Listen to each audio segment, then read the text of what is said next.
Okay, we're performing a battery service. We took it out of the truck with 10mm wrench, put it over here where we can charge it.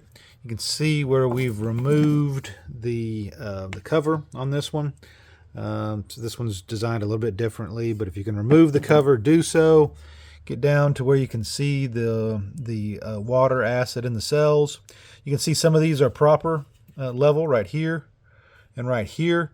That's because you can see where the concave meniscus is right at the edge.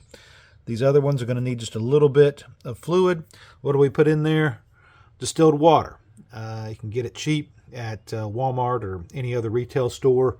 And we're going to just fill it up just to that very level, and then we're going to be good.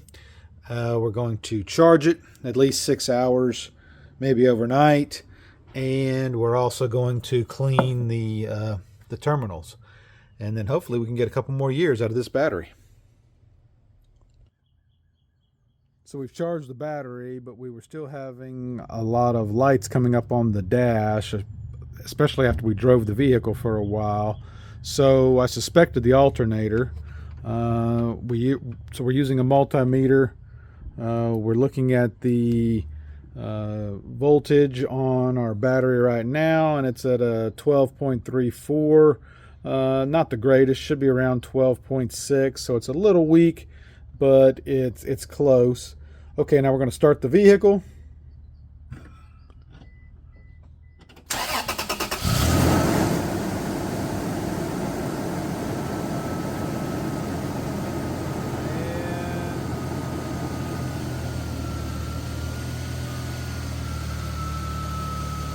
Okay, turn it off.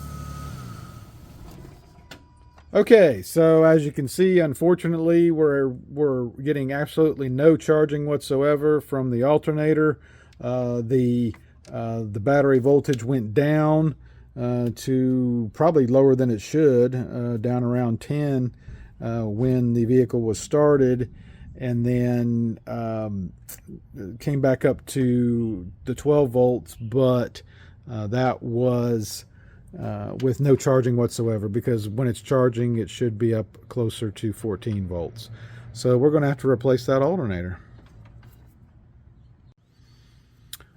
Okay, alternator step by step. We're going to remove this plastic cover, two 10mm bolts there. We're going to disconnect the battery, two 10mm bolts there. We did have a clamp here.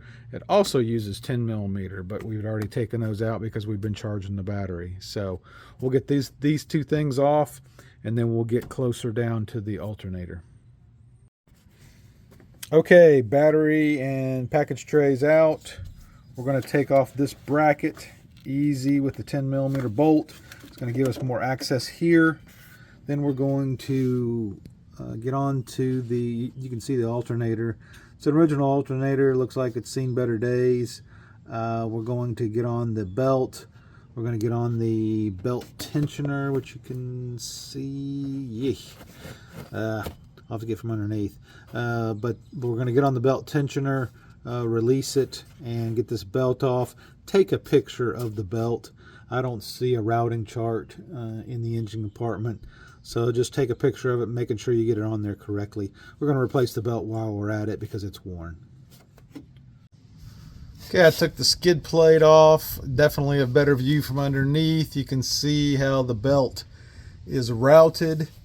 The tensioner's right here. 14mm socket and ratchet. We're going to get on that thing, move it, take the tension off, slip the belt off. Okay, I've taken pictures and the belt's off. I'm going to replace it with this Bando part number I got from Rock Auto. This is original equipment type stuff. Okay, next up I'm going to remove the green wiring harness while we're still bolted in.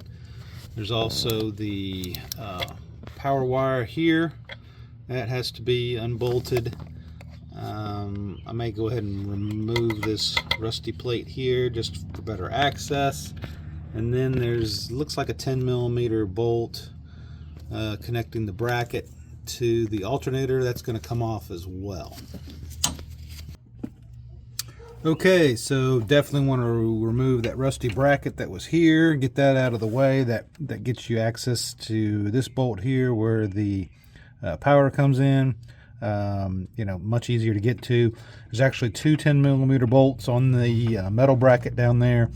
The one towards the rear, you'll have to use a wrench. But then once I get that last bolt undone, we'll kind of swing the bracket away a little bit, give us more access to the alternator. Alternator has a top bolt and a bottom bolt that you can't see because it's underneath the pulley, and we're going to take those out next. Okay, alternator's removed. You really have to use some patience because you have to turn it over several times getting it out of there. It keeps hitting the oil filter housing here, so you really have to just bring it straight up and twist it and wiggle the way out of there, and then of course the new one's going to go in the same way. Alright, new alternator is in. I kind of backed it in, if that makes sense, the opposite the way that it is right now. I've slipped the 14mm bolts on the bottom and the top, hand tighten them so they're just in there that way. I'm going to torque them here in a bit.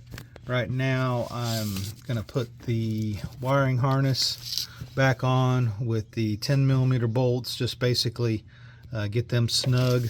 And I'm going to put the battery cable from the battery to the alternator on and plug it back in, and then we'll go from there. Okay, we've put in the new alternator, and now we're going to test to make sure that we've got the proper voltage. Testing the battery first. 12.29 volts DC, not the best but adequate. Go ahead and start it.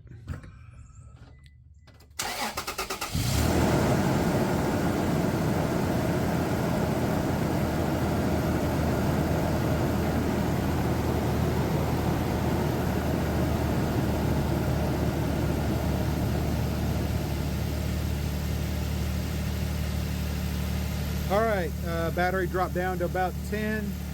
Go ahead and cut it off, please.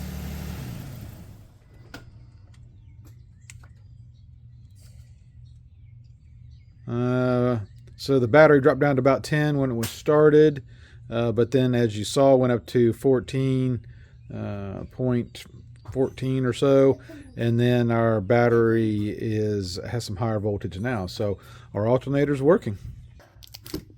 Wrapping up the alternator replacement, I picked up this TYC unit from Rock Auto. It's brand new. I had read somewhere that it was the same or perhaps manufactured by Denso. Don't know whether that's true. It indicates it's made in China, but it is a brand new unit, and I've had good luck with TYC with headlights and taillights. So we'll see how it goes. Certainly half the price of a Denso.